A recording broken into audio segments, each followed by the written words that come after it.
이번에는 19강 who를 강의하도록 하겠습니다. who 플러스 whoever 혹은 whosoever까지 같이 한번 정리해 보도록 하겠습니다. 접속사 who는요, 명사절이 가능하고요, 즉 주어 목적어 보호로 쓰일 수 있고요, 앞에 있는 명사를 니은으로 수식하는 형용사절이 가능합니다. 형용사절은 앞서 말씀드린 대로 한정, 비한정, 추가 설명, 그 다음에 비한정, 계속 용법이 가능하겠습니다. 부사절은 없죠. who 같은 경우는 이게 가장 기본되는 거니까 이것부터 설명하도록 하겠습니다. 자, they never found out. 그들은 발견한 적이 없다. 뭘 발견한 적이 없을까요? who부터 끝까지를 발견한 적이 없겠죠. 역시 명사절일 경우는 wh 다음에 어수는 항상 주어 동사의 어순을 반드시 지켜야 되겠습니다. 예를 들면 이 문장에서 who was the murderer, 그러면 틀린 문장이 됩니다. who the murderer was 라고 해야 되겠습니다. 명사절일 때 who는 우리가 해석을 해주죠. 누가, 이렇게 해석해 줍니다. 누가 살인자인지를 그들은 발견한 적이 없다 라고 해석하면 되겠습니다. 형용사절은 니은으로 해석하는 것이죠. 앞에 있는 명사를. Do you know the people? 너는 어떤 사람들을 아니? 그러면 who 이하가 live over the road니까 길 건너편에 살다란 표현이잖아요. 그럼 who는 따로 해석을 안 하고 니은으로 해주면 되겠죠. 길 건너편에 사는 사람을 너는 아니? 라고 하면 되겠습니다. 사람들은 많고 그 사람들 범위 중에서 길 건너편에 사는 한두 사람을 얘기하는 거니까 이 범위를, people의 범위를 한정시켜 준다고 해서 한정용법이라고 한다고 그랬죠. 자, 비한정용법 보겠습니다. I discussed it with my brother. 나는 그것을 내 브라더하고 상의했다. Who is a lawyer. 내 브라더는 변호사이다. 그래서 이것도 역시 니은으로 해석하면 됩니다. 변호사인 내 브라더. 근데 내 브라더는 한 명이고요. 내 브라더의 직업을 부연 설명해 준다고 할 수 있겠죠. 추가 설명이 되겠습니다. 비한정용법이 되겠습니다. 브라더의 범위를 한정시켜 주는 게 아니라 브라더에 관한 추가 정보를 제공해 주는 관계대명사 용법이 되겠습니다. I shouted to man. 나는 그 남자에게 소리쳤다. 그런데 그 사람은 도망쳤다. 자, 시간차가 주어지는 거죠. shouted, 소리쳤고, 두 번째 도망쳤으니까 시간차가 주어지고, 여기 나온 who는 and, 그런데 그는 식으로 and he 식으로 해석해 줘야 됩니다. 물론 and or but을 다 쓸 수는 있겠지만 일반적으로 and를 제일 많이 쓰죠. 그래서 그런데 그 사람은 이라고 해서 해석하는 방법에 약간 좀 차이가 있습니다. 이 세 가지 용법 다 중요하다라고 제가 말씀드린 적이 있습니다. whoever 보겠습니다. whoever도 무슨 ever가 붙은 거는 명사절도 되고 부사절도 된다고 말씀드렸습니다. 형용사절은 없습니다. 이거는.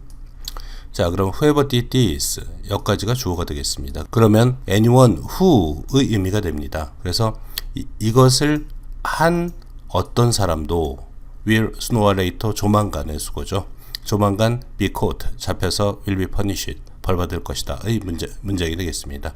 whoever부터 this까지가 주어 역할을 하니까 주어 목적어 보는 명사라고 그랬죠. 그래서 명사절로 분류합니다. 부사절 보겠습니다. 지라도 라고 많이 해석한다고 했죠. 그래서 whoever에서 이걸 갖다 no matter who, whoever를 no matter who로 바꿨을 수도 있겠죠. 여기 no matter who처럼요.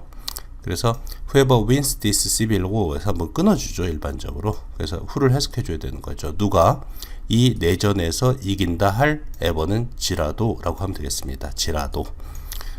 They will be little rejoicing at the victory. 승리를 기뻐할 수는 없을 것이다. little은 부정어거든요. 낫의 뜻이고 rejoice에서는 기뻐하다의 뜻입니다. 그래서 누가 이 내전에서 승리한다 할지라도 그 승리를 기뻐할 수는 없을 것이다. 이 뜻이 되겠습니다. 명사절과 부사절. 명사절 같은 경우는 동사 앞이나 동사 뒤에서 주어나 목적어 등등의 역할을 하고, 부사절은 일반적으로 컴마랑 분리해서 별도로 문장이 표시된다라는 형태를 잘 익혀두시고 해석하는 요령을 잘 연습하셔야 됩니다. 자, whom 보겠습니다. who나 whom이나 마찬가지입니다. 목적어 자리, 이 자리에서 단어가 나가 있을 때는 우리가 whom을 쓰죠. 요즘엔 who 써도 상관은 없습니다만 전치사 다음에는 반드시 whom을 써야 됩니다. He asked, 그는 물어봤다. Whom I told about his having been away. 그가, 동명사 구문이네요. 멀리 떨어져 있었던 것에 관해서 내가 누구한테 말했는지, 내가 누구에게 말했는지, 여기가 빈 구멍이 되겠죠. 그는 물어봤다 이 뜻입니다. 목적어가 변해서 사람이니까 나갈 경우는 whom을 쓰는 게 일반적으로 문어체적인 문장에서는 정석이 되겠습니다. 물론 who를 써도 괜찮은 경우도 많습니다만. 자, 이번에는 whom이 관계대명사, 즉 형용사절로 쓰인 거 보겠습니다. She brought with her 3 friends. 그녀는 3명의 친구를 데리고 왔다.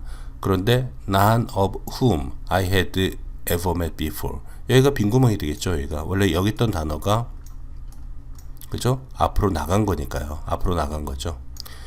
그들 중 어느 누구도 나는 어느 뭐뭐도 뭐뭐하지 않다 이 뜻이니까 그들 중 어느 누구도 나는 예전에 만난 적이 없다의 의미가 되겠습니다. 그래서 형용사절이고 여기 있는 거는 비한정 용법의 뭐 추가 설명 정도로 보시면 될 것 같습니다. 후주 보겠습니다. I can remember whose idea it was forced to meet again. it가 가주어고요. forced to meet again이 진주어가 되겠죠.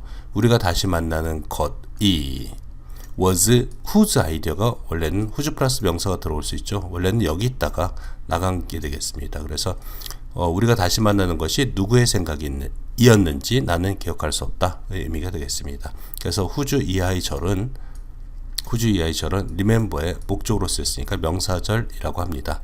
whose가 관계대명사로 많이 쓰이죠. 그래서 다음 문장 보면은 I saw a man shouting at a driver. 나는 운전자에게 소리치고 있는 남자를 봤다.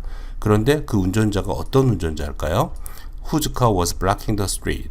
그 거리에 그 사람의 차가 거리를 막고 있는 그 운전자가 되겠습니다. 앞에 있는 드라이버를 수식하니까 니은으로 수식하고 있죠. 자, 그러니까 여기서 후주절은 관계대명사절 혹은 형용사절이 되겠습니다.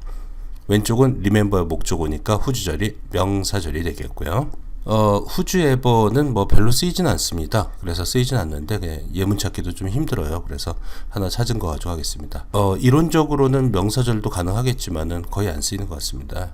그래서 후주 에버 wagon this is 이것이 후주가 누구의 것이니까요. 누구의 마차이라 할지라도 에버는 역시 똑같습니다. 지라도라고 하면 되겠습니다.